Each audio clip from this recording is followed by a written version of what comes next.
Welcome to Season 2 of Frontline Fridays, brought to you by Ubik. I'm your host, Ron Thurston, and this season we're diving into what it really takes to lead on the front lines of retail and hospitality. Together, we'll explore the biggest shifts in frontline work and how smart leaders are navigating them to drive results where it matters most. Each episode, you'll hear from top executives, industry experts, and powerhouse operators who share practical tips that you can put to work immediately. Today's episode is about what retail leaders miss when it comes to developing talent and how to do it better. My guest for this important discussion is Adam Lukoskie, the Executive Director of the National Retail Federation Foundation. Through the NRF Foundation, Adam has worked with thousands of retail associates, students, and store leaders, giving him a front row seat to what actually helps people grow and what holds them back. He leads flagship programs like Rise Up, Campus NRF Chapters, and the At Work Professional Development Program, while also building partnerships with more than 3,500 community organizations and 160 universities to expand career paths across the industry. It's this perspective on people leadership that I'm excited to chat with him about today.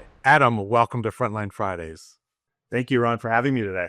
I'm really excited about this episode. I think I'm going to have you share more about the foundation, but I discovered it 3 years ago at the big show when I was asked to host a panel on stage with several leaders in retail who had built this kind of field career. And I was so honored to do so. And that's where we met. So it'll be 3 years ago. I think didn't share at the time was the scale of the event. I don't even think I fully comprehended. And then as I learned more about the foundation and its work and you and having the opportunity to have you on the show this season is a real highlight for me. So thank you for doing this.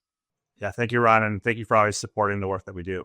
Pleasure. So let's start with you. Let's hear a little bit about your background. You have great stories that I've heard you tell about growing up in the field. So I'll let you start there. Yeah, so I grew up in northern Wisconsin, a small farming community. And, when I turned 16, it was time to go get a job and help pay the bills. And so I applied for at my local Walmart, which is about a 15-mile drive from the house. So I started as a customer service rep. So I was behind the courtesy desk. It was my job. If someone had a problem, they came and spoke with me. And then, within 6 months, I got promoted to be the customer service manager. So I got to wear the red vest, which also meant I was in charge of some of my classmates and some of my classmates' parents and their grandparents.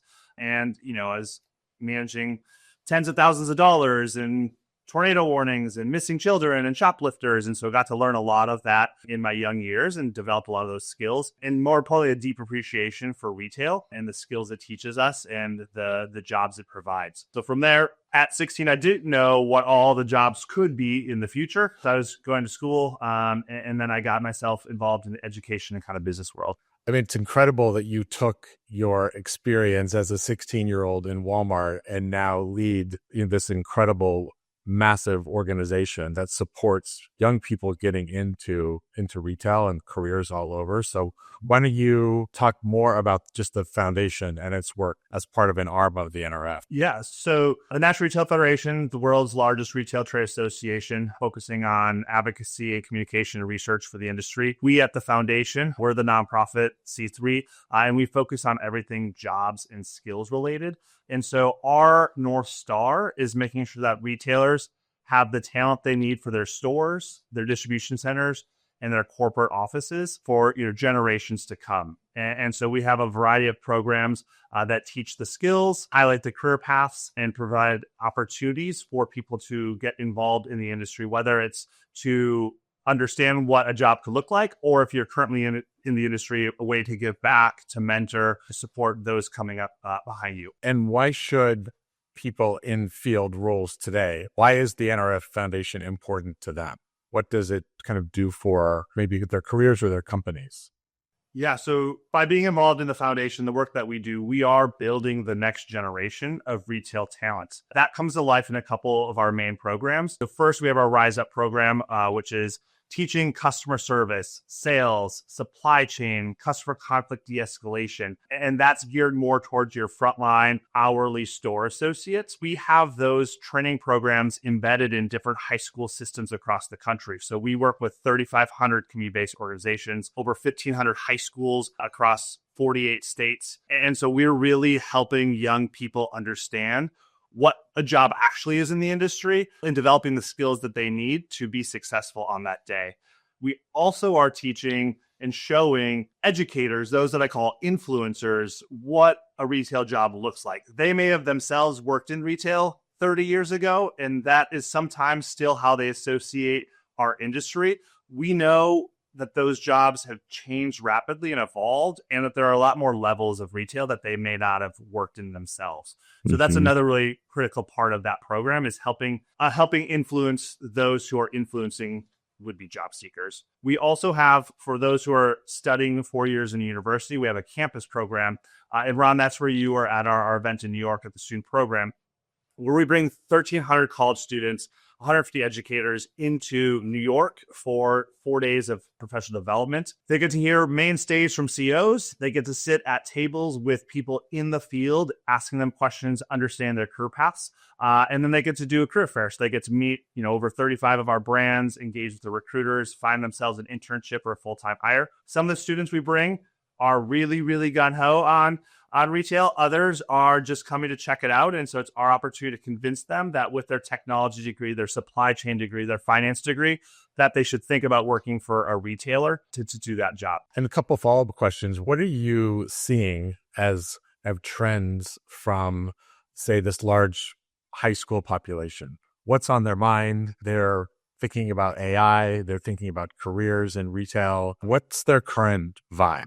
Yeah, it's a really good question. It can depend on which school you're in, what part of the country you're in, whether it's, just depending on the school and the teachers and the career services that they have. But I would say the overall vibe is they're very interested in learning about a lot of different career opportunities. They're recognizing that they don't know as much about what's out there. People keep telling them to think about different routes, and they're looking for ways to explore those routes.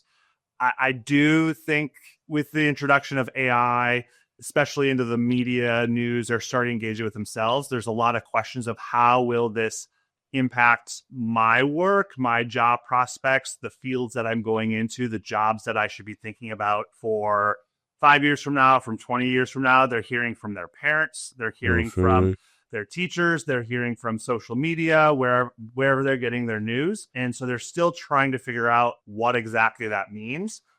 We also know that many of them, for so many people, like going to college is a traditional path.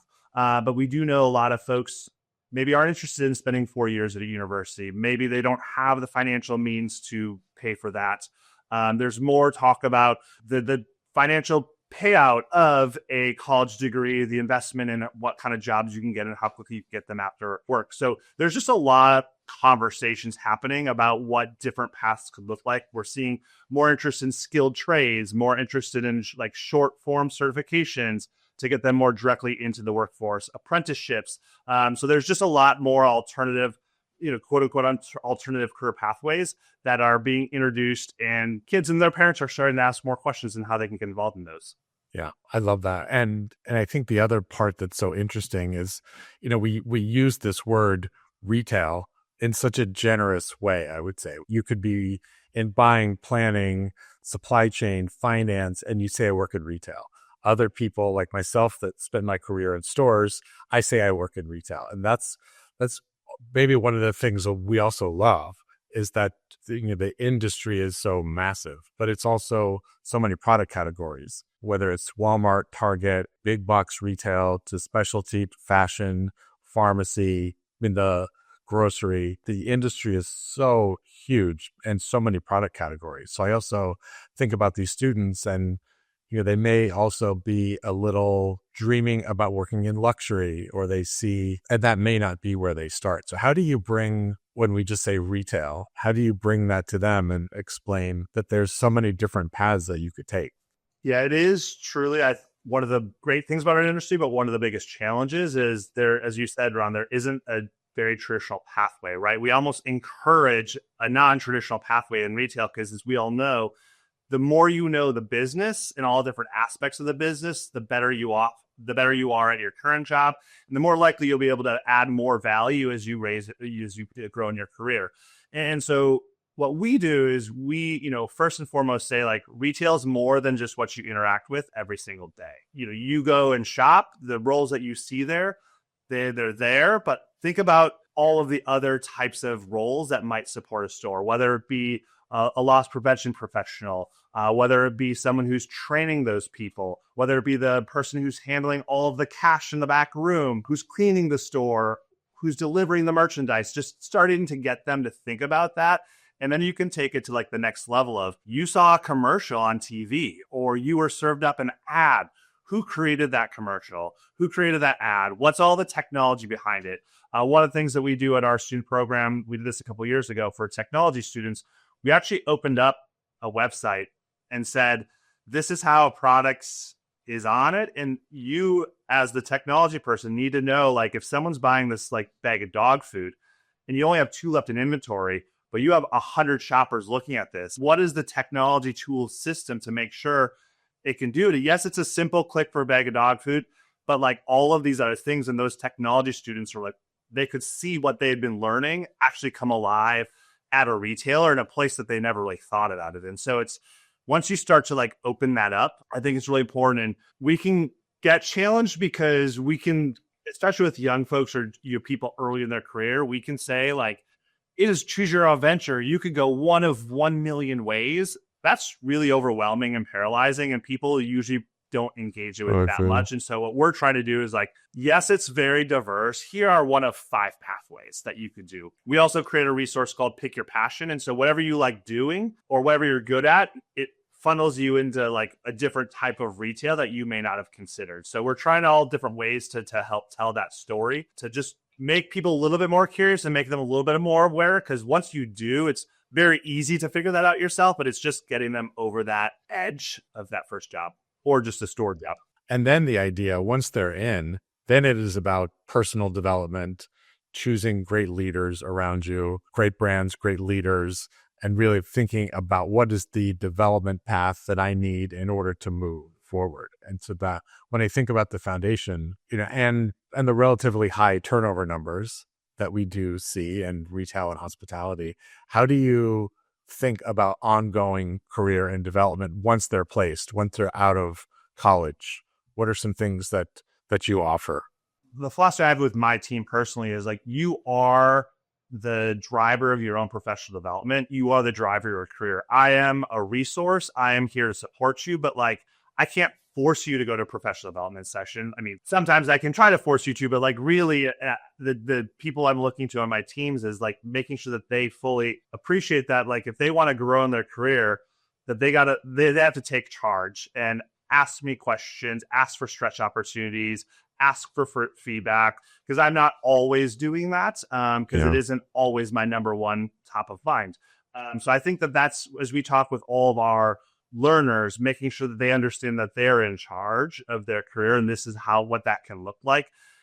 Here are some questions that are fair to ask your manager. Here are some expectations that are fair to have of your employer, so that they just know those things, because it's not an inherent skill. It's not always taught. And so in retail and other industries that hire so many and employ so many folks, it can be hard to translate that down to your hundreds of thousands of associates, because it has to get through several layers to then get to the field. So that's one thing that we at the foundation do.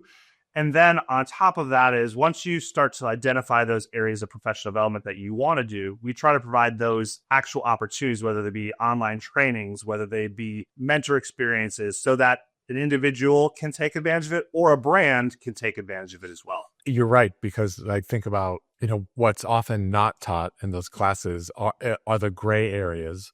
Where can I really push for more development? When should I raise my hand? When should I say yes? Or, when should I say no?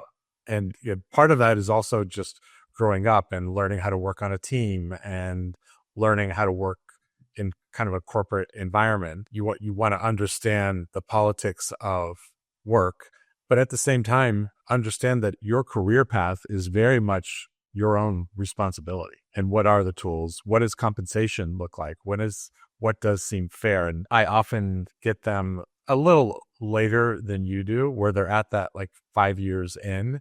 And then it's like, well, now I really know that I love it. What's my next step? what do I do now? It requires all of us. You have a much larger influence than I do, but the ability to find the opportunities for them to gain courage and gain confidence to raise their hand is how you move careers forward, and particularly in this industry. Ron, sometimes it's even just the language, right? Like, how do I articulate this ask? Like, I didn't even know this was an ask. I didn't know this was even an opportunity, because so many folks, if you don't have someone modeling that or teaching you that or showing you that, and I would say even now with the evolution of technology, the way our parents did it or the way our teachers did it is very different in terms of what you see.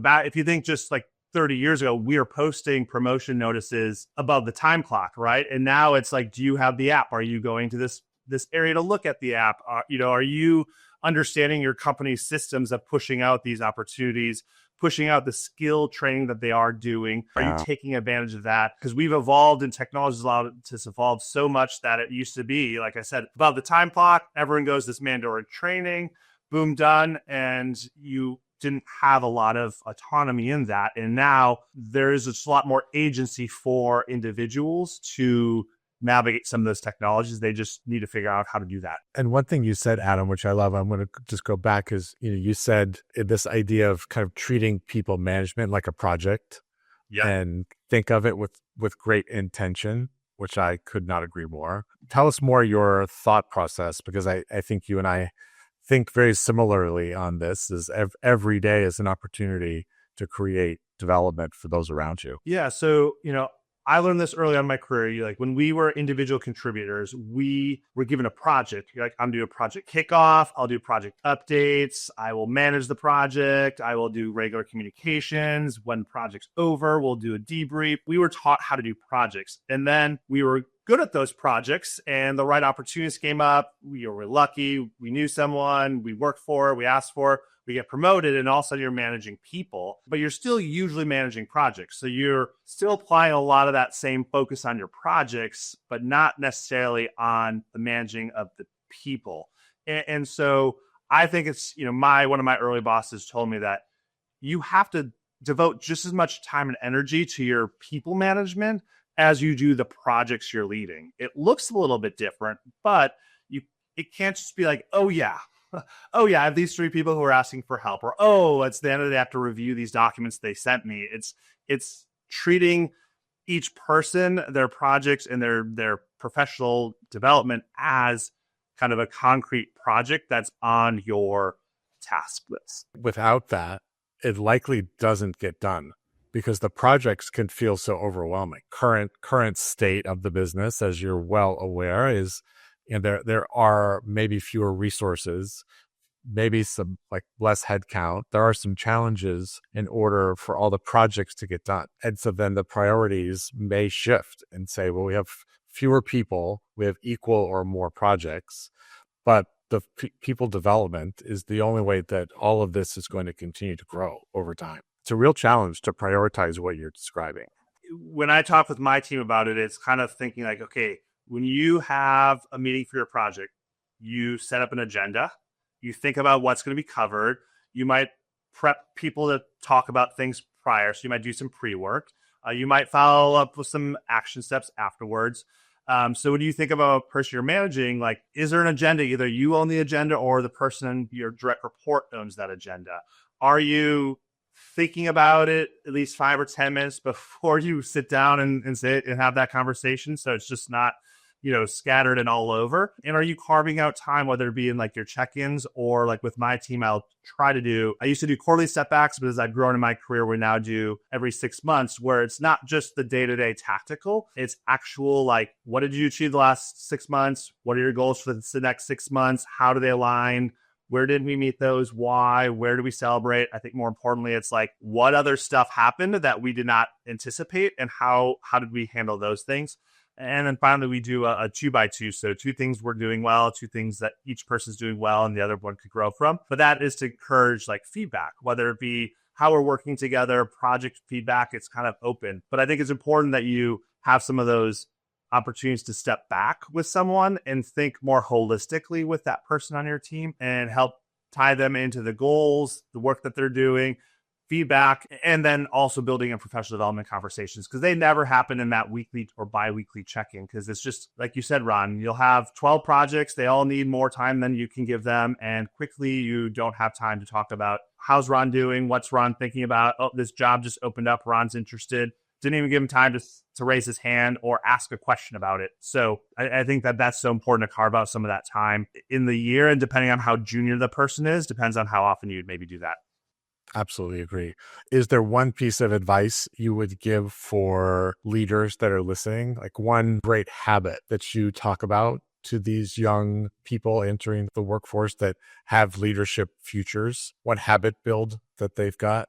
I think it's, treating management as a project is one thing that I always share.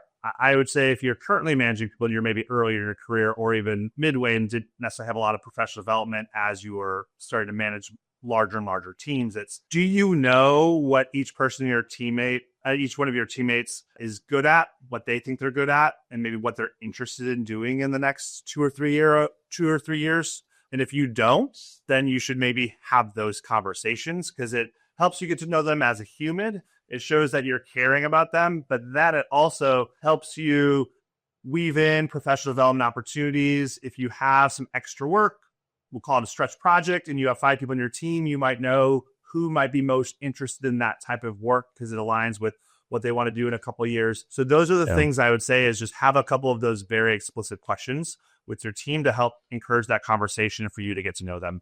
The fun part about those early conversations I have always found is you may see something in them they don't see in themselves. The ability to then say, I understand that maybe what you like or what you think you're good at, but I think you should maybe, or I'm going to give you this particular stretch assignment to learn more. That's what great leadership is having those people around you that haven't actually quite figured it out. It's your responsibility to help guide them and maybe see something in them that's pretty magical, optimizing their skill sets that they don't even know they have. Yeah. And I think it's, as you build that conversation, it's having that transparency with your direct reports so that they know, like, hey, this stretch project just came up. And I think it's good for you for whether it's exposure to senior leadership, whether it's exposure to a different part of the business, whether it's developing a skill set that you may not have, but we know you'll need it in the future, and helping to better understand why you're nominating them for that or kind of assigning that project to them. And it helps invest them in it, but also I think just makes sense. And then you can talk about those things. Yeah, love it. So I want to spend the last few minutes here, Adam, and just really think about how people can get involved, because what you're doing is really wide and also has the ability for people to participate. So let's start with the Store Leader Spotlight. So that's part of upcoming sessions at NRF January 2026. So tell us what that is and how people can get involved. Yeah, so each year we have our annual gala, and that is where we bring the industry together to celebrate our industry, the jobs that we have, the careers that we do. The first part of the program is always telling it about the work and highlighting the work that we do. So it's our scholarship winners, it's our case competition winners, it's one of our community-based organizations who's teaching skills like customer service, as I said earlier, and we really tell that story. The second half has always been people who tend to be senior in their careers and have been doing this for a little while. It's called our list. And then finally, we have what we call the visionary. So it's kind of a lifetime achievement award for it. This year, it's Fran Horowitz from Abercrombie. And so someone who's in their career and is leading massive organization, massive change, and somebody like, yes, that makes sense why we call them the visionary. I've shared, and having come from a store, that we know how important store leaders are to retail. They're the brains, they're the muscle, they're the sweat, they're the tears, they're there early mornings, they're there overnights, they're there through all of COVID, and so how do we help elevate and tell that story? I think it's such a powerful story. And you talk to any retail leader wherever they are in the business, and they're like, yes, it's my stores. Yes, it's my store leaders. And so the industry itself is very much recognizes them. And then as I look externally to job seekers, influencers of those job seekers, no one fully appreciates the size and scope of a store leader. They don't realize that there are some store managers who are managing 10 or $100 million stores, or the size of their teams, the complexities of their teams. And so it allows us an avenue to share that story of what a store manager is. And I think importantly, store managers are in every single community in the United States. They are in rural America, suburban America, urban America. They are the people who live in those communities and have started in those communities. There is some rotation around a region and things like that, yes, but most store leaders are people who came in that community, worked their way up. And that's just a really powerful story for us to share as an industry of why you get involved, why you should start, and especially starting early in our industry, getting that frontline job, because we know the store managers come from frontline. You can't just go to college and apply to be a store manager and get the store manager role. Like, no, there's an entire rotation program, and more and more brands are preferring to promote from. They're very much frontline because they know the business. And so it's just a really powerful story that once you tell it, those that are in the industry are like, yeah, we've known this all along. Those that are outside the industry are like, oh, that makes so much sense. I never understood or realized that store manager has that much, P&L and team responsibility. I was just having this conversation with someone last night it's a new brand opening their first store. And I said the most important hire is the store director, and that the rest of it will fall into place. Yes, you want the top salespeople in New York, and I understand the ecosystem of the team that's required. This is a luxury brand, but without a store director, it's the conductor. It's all the buzzwords that we love to use. But I agree with you. Sometimes we think about other roles being more of a priority or sales driver, and that store director is massively important. Sorry, go ahead. This is our first year doing it, so we are still taking nominations. So if folks that are listening know a store leader that they're deeply invested in their community, runs a really good store, their team loves them, has done something amazing where anyone in the store will be like, yes, that person is just such a powerful person and a leader in our store or our business. We would love to hear from you. It's just a simple kind of nomination form on our website, and we're looking to tell 3 to 5 stories from across the country, across the types of brands, size of brands, big box, small individual businesses, because each of them comes with their unique stories and their challenges. We just really want to highlight all the different types of store managers and leaders that are out there. Excellent. And I'll put that link in the show notes. The next one is really around just mid-level. You talk about mid-level development, where people could get involved. Share a little bit more about that. Yeah. So, probably all of us listening, if you started in the store, you were doing a good job and you just kind of worked your way up. And depending on where you were and where you worked, you may not have gotten a ton of training on becoming from an individual contributor to managing a group of folks. And we know that a lot of brands do have that training, but not all brands do, especially if you think of small businesses. And so we see there's a huge need to help provide skill development that is agnostic to brands. It's skills that you need anywhere you're working so that brands can help their talent go through these training programs to develop them for the next step. But more importantly, for individuals who are like, you know what, I am a customer service associate right now, or I'm a department manager, and I really want to be an assistant manager. I can go do this training myself. I can bring this training to my employer and say, hey, I would love to take this training. We know so many key skills as you work your way up in the stores in the field are around people management, emotional intelligence. There is like knowing the business, but so much of this is leadership competencies. But there isn't a ton out there on leadership competencies in the retail context, particularly in like the store context. And so we are developing those types of trainings right now.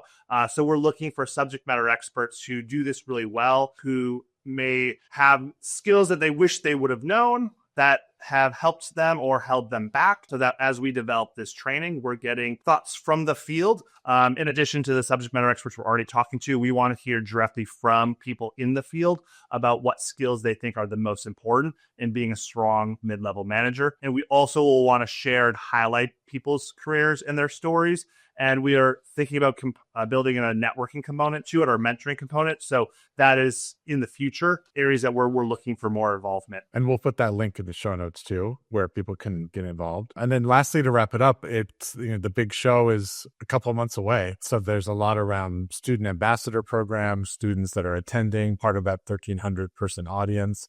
I did want to just, as a shout out, if you're still looking for mentors, on the mentor day, I know I've recruited a lot of people to come in, and then they're like, "Oh my God, that was the best day!" That I get to sit and go bounce around between these tables of students who are so hungry for insight and inspiration, and to hear career stories and to make connections in the industry. So let's give a couple shout outs for that. That mentoring experience is always the top rated session for all of our college students.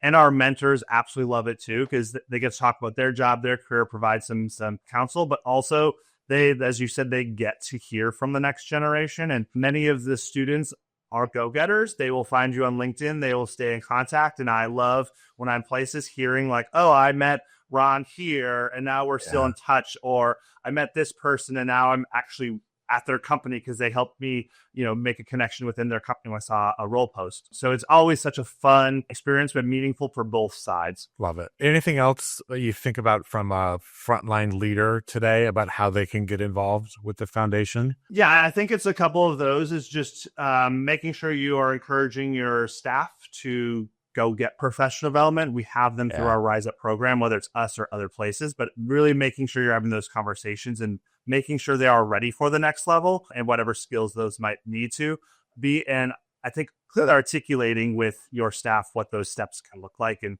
we're, as a foundation, we're always happy to be a resource for you. Adam, you are the ultimate expression of the frontline. And Frontline Fridays seems very apropos for the work that you do, you and the entire NRF Foundation. I'm very grateful for the pipeline of people you continue to inspire and to fuel the future of this industry, and particularly on the store side, which we know is the largest headcount. The largest part of the business is always the store side, but it requires extraordinary effort and extraordinary partners to make sure that there's this constant sense of this is an incredible career of choice. And you do that, and it's very much appreciated. So thank you for that work. Ron, thank you very much for having me today and your continued support of the NRF Foundation. Can't wait to listen to the podcast. To everyone listening, here's your challenge for the week. Focus on the part that's easy to miss, the intentional development path you're creating for your people, whether it's offering training, recognizing leadership potential, or simply connecting someone to a mentor. Small steps ripple far beyond your store. They build loyalty, confidence, and skills that not only help your business today, but strengthen the future of the entire retail industry. So don't wait for new programs or a policy to tell you what to do. Prioritize intentional development of the talent around you. Have one conversation this week with a team member about their growth, or ask them what skills they want to build, what career goals they're aiming for, and how you can support them. Because investing in people isn't about filling shifts. It's about building careers, communities, and the leaders that retail needs next. Thanks for tuning in, and a special thanks to Ubik, the presenter of Frontline Fridays. Ubik is the AI-powered platform that helps retail and hospitality leaders connect, train, and empower their teams. Ready to make your frontline your competitive advantage? Visit ubik.com. That's YOOBIC.com to learn more. Until next time, keep leading boldly and keep investing in your people.